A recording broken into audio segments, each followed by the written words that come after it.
குடும்பத்தில் நடந்த சம்பவத்தை சொல்றேன்.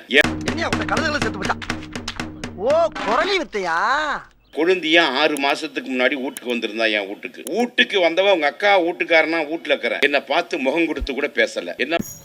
என்னடி சொல்ற? நீ என்ன சொல்ற?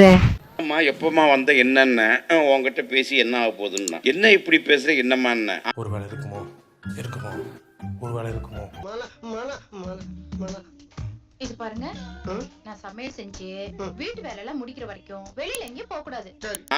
ஒரு கட்சியில ஒரு பேச்சாளர், ஒரு எக்ஸ் எம்எல்ஏ கீழ்ச்சனி என்னம்மா இருந்தாலும் உங்க தலைவர் மு.க. ஸ்டாலினுடைய ஆட்சி இவ்வளவு மோசமாலாம் இருக்கக்கூடாது. உனக்கு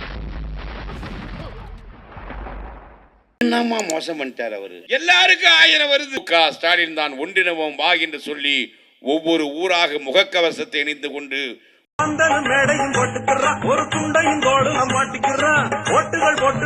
உயிருக்கு பணம் வைத்து உங்களுக்கு உதவி செய்தவன் உயிரை காப்பாற்ற சௌரிய புண்டைக்கு சொல்லுவா, வெளியூர்ல இருந்து நாங்க வந்துட்டோம்னா உன் சௌரிய புண்டைக்கு பேசுவோம், நாங்க படிச்சு உழுப்போமா.